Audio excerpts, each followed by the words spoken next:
अध्याय 5 श्लोक 24 भागवत गीता। योऽन्तः सुखोऽन्तर आरामस्तथान्तर्ज्योतिरेव यः स योगी ब्रह्म निर्वाणम् ब्रह्मभूतोऽधिगच्छति। अनुवाद: जो अंतःकरण में आनंद का अनुभव करते हैं, जो अंतःकरण में ही रमण करते हैं तथा जो अंतःकरण में ही ज्ञान वाले हैं, ऐसे ब्रह्म के साथ एक ही भाव हुए सांख्य योगी ब्रह्म निर्वाण को प्राप्त होते हैं। व्याख्या: इस श्लोक में योगेश्वर श्री कृष्ण कह रहे थे कि जिसने अपने भीतर के आनंद को जाना, जो अपने भीतर आत्मा में ही रमता है तथा जिसने ज्ञान को भी अपने भीतर से जाना, ऐसा मनुष्य ही सांख्य का ज्ञान योगी है।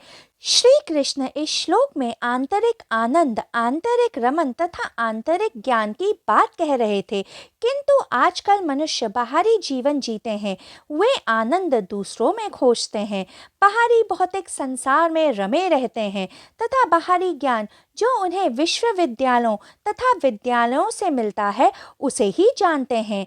ध्यान देने वाली बात यह है कि हम बाहर से ज्ञान नहीं, केवल सूचनाएं एकत्रित करते हैं। ज्ञान कभी भी बाहर से नहीं, भीतर से ही प्राप्त होता है, क्योंकि आत्मा का स्वभाव ही ज्ञान है। इस कारण शिव द्वारा बताई गई विज्ञान भैरव तंत्र की तकनीकें तथा गीता में बताई गई ध्यान की तकनीकें सभी साधक के अंतर की ओर केंद्रित हैं। इसलिए योगेश्वर श्री कृष्ण अर्जुन से कह रहे थे कि इन 3 चीज़ों को तू भीतर खोज, अभी मिल जाएंगी, रुकने की आवश्यकता नहीं है, तू योगी हो जाएगा, अर्थात अपनी आत्मा से मिल तू परमात्मा से मिल जाएगा। ऐसे मनुष्य को ही श्री कृष्ण सांख्य योगी कहते हैं।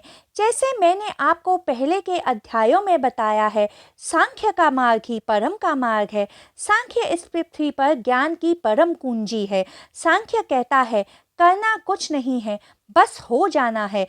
करने से जो मिलता है वह बाहरी होता है, ना करने से जो मिल जाता है केवल वही आंतरिक होता है। सांख्य कहता है कुछ करके पाना नहीं है, कुछ नहीं करना है, क्योंकि वो हमारे भीतर सदा से मौजूद है, तो अपने भीतर जाने से वो स्वयं प्राप्त हो जाएगा। सांख्य कहता है ज्ञान आत्मा का स्वभाव है, तो मनुष्य को अर्जित नहीं करना है, केवल साक्षी बनना है, जागरूक होना है, सजग होना है, वो स्वयं ही प्राप्त हो जाएगा।